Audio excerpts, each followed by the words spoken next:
Halo teman-teman pecinta fotografi, bertemu lagi dengan saya Endang Sesiorina dalam program acara Kabar Fotografi di Banjar TV. Assalamualaikum warahmatullahi wabarakatuh. Semoga teman-teman dalam kondisi sehat walafiat pada hari ini ya. Teman-teman, hari ini saya akan membawakan sebuah tema lagi ini seperti tema-tema sebelumnya. Tapi sebelumnya saya mengingatkan dulu nih buat teman-teman yang mungkin baru saja ketemu dengan video ini dan ketinggalan episode-episode sebelumnya, jangan takut, bisa teman-teman nanti lihat di channel YouTube-nya Banjar TV dengan program acara Kabar Fotografi. Jangan lupa di subscribe ya, dan juga di like loh acaranya. Teman-teman, mungkin juga teman-teman bertanya nih, apakah saya bisa dipanggil untuk acara jadi seorang narasumber untuk program acara baik itu di kampus, perusahaan maupun komunitas. Silahkan menghubungi melalui WA saya maupun melalui Instagram saya. Di follow ya Instagramnya ya. Oke teman-teman, mari kita simak tema apa kali ini. Teman-teman, kali ini saya akan mencoba mengangkat tema tentang bagaimana caranya berbisnis, bisnis fotografi pas foto ya, maupun pas foto maupun mungkin kelulusan gitu ya. Karena beberapa teman fotografer biasanya menanyakan nih, bagaimana ya caranya memulai sebuah bisnis foto seperti memotret pas foto gitu. Jadi kali ini saya coba untuk memberikan beberapa tips yang perlu diperhatikan bagi seorang fotografer, apa saja yang diperlukan untuk kita bisa mengambil foto pas foto untuk klien kita ya. Jadi teman-teman, jangan pernah berpikir bahwa foto itu harus berurusan dengan peralatan yang serba mahal gitu ya, serba harus lengkap mahal harganya gitu ya. Tidak harus berpikir seperti itu, karena seperti kita ketahui, fotografer itu adalah melukis cahaya. Jadi yang penting adalah hasil akhirnya bagaimana, ya kan? Jadi bagaimana caranya kita bisa memberikan atau menghasilkan sebuah foto yang baik dan benar, itu yang paling penting. Jadi tidak hanya terpaku pada peralatan atau perlengkapan foto yang harus serba mahal gitu ya. Oke, jadi begini teman-teman. Banyak sekali permintaan orang-orang, bagaimana nih caranya sih mengambil pas foto saja gitu. Itu kan sebenarnya terdengar sederhana sekali gitu kan. Tetapi ada teknik-tekniknya agar foto itu menjadi baik dan benar hasilnya. Jadi yang pertama harus perhatikan itu adalah tentu saja kamera dan lensa yang akan kita gunakan. Nah, buat teman-teman yang menggunakan kamera dan lensa, ya, jadi perhatikan ya, lensanya itu jangan menggunakan lensa yang focal lensnya terlalu lebar gitu ya. Jadi pakai focal lens yang sedang gitu ya. Jadi kenapa? Karena nanti apabila kita menggunakan focal lens yang lebar akan terjadi distorsi gitu ya. Dan satu juga yang harus diingat, untuk apa kita menggunakan focal lens yang lebar, karena yang dipoto nanti kan namanya juga pas foto ya, tidak seluruh badan kan. Artinya kita tidak perlu suatu focal lens yang lebar. Fotonya kan tidak perlu diambil harus seluruh badan gitu.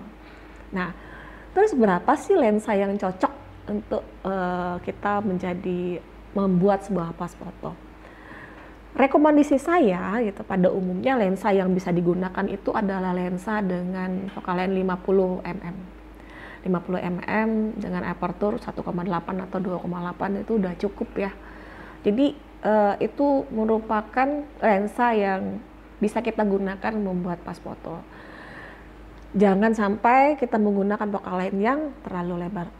Terus tapi jangan khawatir teman-teman, bagi teman-teman yang mungkin memikirkan wah harus pakai kamera nih bikin pas foto, ya tidak. Sebenarnya ini pun bisa kita gunakan smartphone. Sekarang kan smartphone udah bagus ya, resolusinya udah tinggi gitu ya, sudah semakin canggih. Nah, tinggal bagaimana kita cara menggunakannya agar menghasilkan sebuah foto atau pas foto yang sesuai dengan yang klien kita inginkan. Nah, itu adalah tips yang pertama. Terus tips yang kedua apa? Tidak kalah pentingnya yaitu background belakang. Ya.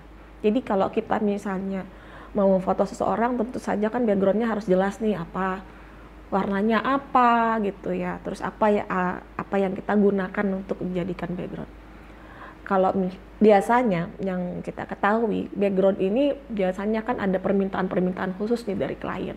Mungkin dia dipakai untuk perusahaannya harus berbackground warna merah misalnya, atau warna biru misalnya, atau mungkin putih saja.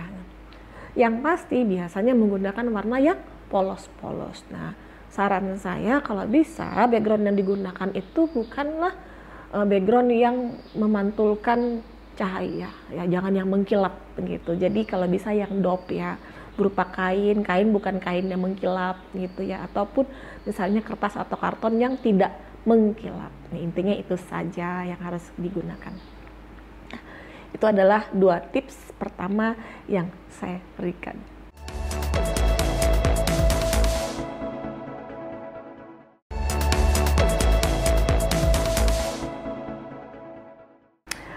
Berikutnya nih yang tidak kalah penting dan sangat utama bagi sebuah fotografi yaitu lighting atau pencahayaan. Nah, terus bagaimana nih caranya kita memfoto supaya cahayanya bagus gitu ya.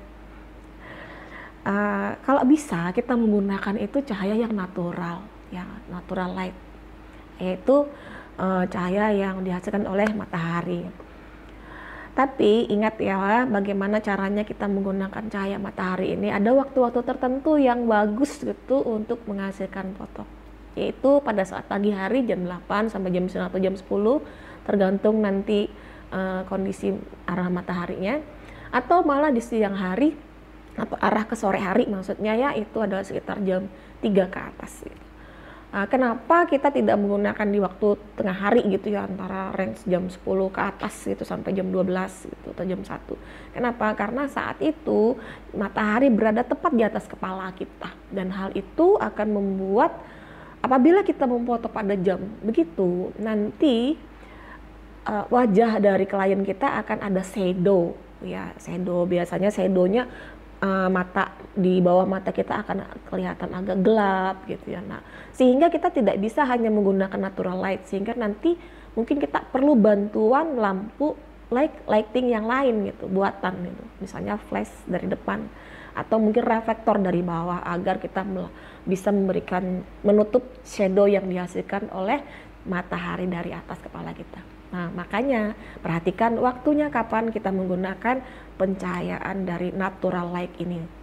Nah, sedangkan apabila kita menggunakan cahaya yang buatan, atau kita bisa menggunakan continuous ya, lampu continuous gitu. Jadi continuous yang bisa dipakai satu bisa, atau kalau ada dua kiri dan kanan ya. Tapi kalau misalnya kita pakai satu, artinya di satu sisi berikutnya kita harus dibantu dengan reflektor. Karena dikhawatirkan kalau cuma di satu arah yang satunya akan ada shadow. Makanya kita pakai dengan reflektor atau lampu yang lain. Nah, itu adalah lighting ya. Yang keempat, ingat apabila kita memfoto orang tersebut dalam kondisi ingin duduk, dia inginnya duduk gitu ya. Di pas foto tapi dia inginnya duduk, tidak berdiri. Nah, gunakan kursi yang tidak ada sandarannya ya.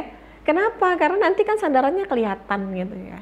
Sebenarnya bisa aja sih kita edit ya untuk hilang, tapi ya merepotkan sekali kan edit lagi. Lebih baik kalau bisa kita gunakan kursi yang tidak ada sandarannya. Hal yang kelima perlu diperhatikan itu adalah, ingat ya, kita memfoto itu adalah ukuran pas foto, ya kan? Jadi ukuran pas foto itu artinya tidak seluruh badan. Tadi kan sampai di sini ya, sampai di bawah. Nah, sorry. Terus perhatikan posisi duduk atau posisi berdiri dari klien kita ya. Pastikan dia benar-benar menghadap ke kamera. Ya, jangan sampai dia miring ke kiri, miring ke kanan. Ya, namanya juga pas foto ya. Jadi dia harus tegak, lurus, berdiri sejajar rata dengan kamera ya. Jangan sampai dia miring. Jadi jangan sampai kita membuat pas foto itu miring. Ini pas foto ya, karena yang namanya pas foto itu biasanya resmi gitu. Ya, jadi karena resmi, jadi dia harus rata sejajar dengan kamera. Baik itu wajahnya ya, badannya, tidak ada kemiringan sama sekali gitu. Lalu juga hal-hal kecil yang harus diperhatikan, tapi ini penting sekali gitu buat fotografer memperhatikan kliennya untuk hasil yang baik, adalah pastikan kalau dia laki-laki ya, pastikan dia kupingnya terlihat dengan jelas ya, jangan sampai tertutup. Ini untuk laki-laki. Kalau untuk perempuan juga seperti itu, diusahakan seperti itu ya, kecuali dia menggunakan hijab. Nah, artinya kan dia tidak apa-apa tertutup telinganya. Tetapi pada umumnya biasanya itu wajib kuping itu terlihat rapi, dan juga pastikan rambut dari klien kita rapi ya. Pakaiannya tidak kusut, kita harus memastikan dia membetulkan pakaiannya dengan baik. Nah, bagaimana caranya? Kita sediakan cermin ya, kalau bisa itu kita sediakan cermin gitu. Jadi klien bisa melihat dirinya dulu nih di depan cermin. Sudah baguskah wajahku hari ini untuk dipoto gitu. Mungkin perlu apalagi dibetulkan ya kan, belahan rambutnya mungkin salah gitu, begitu ya. Jadi mungkin perlu juga kita sediakan sisir gitu ya, biar dia bisa merapikan dirinya sendiri gitu. Nah, berikutnya apa lagi nih yang harus diperhatikan? Sepele sekali juga nih, sama seperti tadi, cermin, sisir, dan satu lagi nih, kita sediakan tisu. Kenapa menyediakan tisu? Biasanya nih ya kan, klien ini kadang berkeringat, entah itu karena gugup atau mungkin karena memang udaranya yang panas gitu ya. Nah, jadi kita sediakan dia tisu, terutama biasanya laki-laki nih, biasanya kan mengkilap nih mukanya. Jadi biar mukanya tidak mengkilap, kita kasih tisu. Kalau perempuan, kalau bisa dia ada bedak, dirapikan dulu wajahnya biar tidak mengkilat ya. Nah, ingat ya, paling utama sekali wajah itu harus sejajar dengan kamera. Ya, ini yang terakhir, tips yang terakhir, wajah harus sejajar.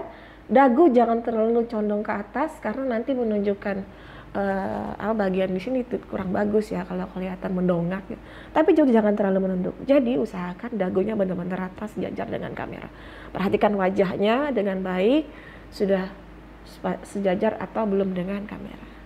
Matanya juga harus lurus memandang ke lensa.